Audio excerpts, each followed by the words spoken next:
A'udzubillahiminasyaitanirrajim. Bismillahirrahmanirrahim. Rabbi shrah li sadri wa yassir li amri wahlul 'uqdatam min lisani yafqahu qawli. Assalamualaikum warahmatullahi wabarakatuh. My name is Adlina and I'm a medical student at the National University of Ireland, Galway.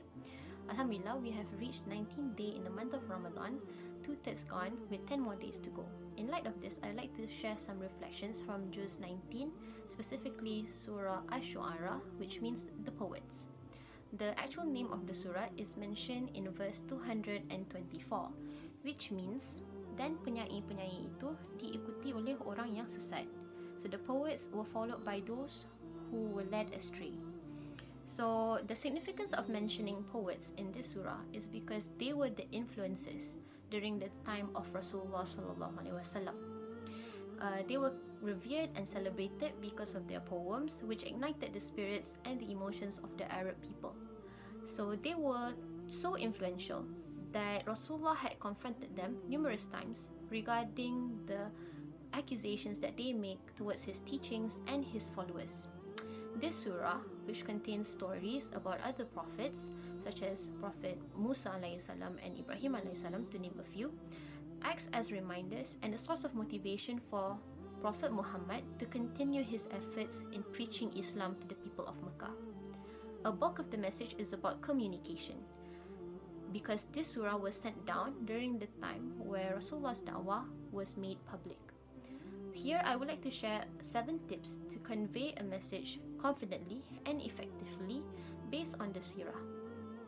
Number 1 is to make dua to Allah in order to ease our speech and make others understand us well. As an example is the prayer of Musa alayhi salam, which I recited earlier, and was mentioned in relation to his concern about facing Fir'aun alone.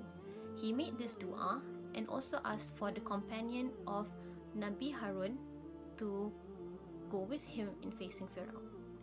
Secondly is to be sincere in our intentions, as how Nabi Nuh had demonstrated when he rejected the riches and gifts that the people offered him in order for him to stop spreading the message of faith.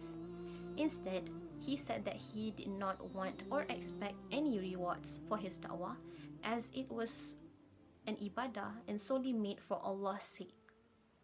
Third is to use relatable examples, such in the case of Nabi Hud alayhi salam. He used cattle, farms, and buildings that his people made as a means to bring to their attention about the blessings that Allah has bestowed them, and ask them to reflect on his divine power.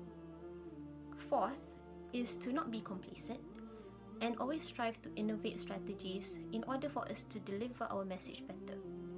Saleh alayhi salam had showed us that when he asked his people to reflect on the blessings of Allah, he failed, and Allah gave him the idea to use a camel as an analogy to convince his people of Allah's punishments towards people who transgress, which later resulted in them regretting the error of their ways. Fifth is to be confident in your content. Prophet Lut was considered an outsider by his people, and he could have easily been demotivated to spread Allah's message. But because he was so confident in the truth of Allah, he faced his insecurities and conveyed the message of faith fearlessly. Sixth is to remain truthful in our words, even if it's not lucrative or beneficial for us to do so. In the story of Nabi Shu'aib alayhi salam, he reminded his people to be honest in their business dealings, despite losing a few extra bucks for doing so. They could have get a lot of profits for manipulating the skills of their products, but Nabi Shu'aib advised against it. As the saying goes, honesty is the best policy. Last but not least is to be humble in our speech, as Nabi Ibrahim taught us when he said that all the good that came from him was from Allah alone, and that he himself would not be able to deliver a speech if it weren't for Allah's power.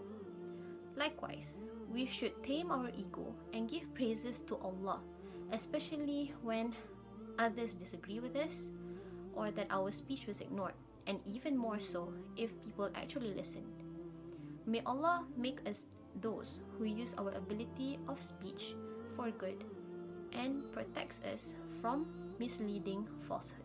Inshallah.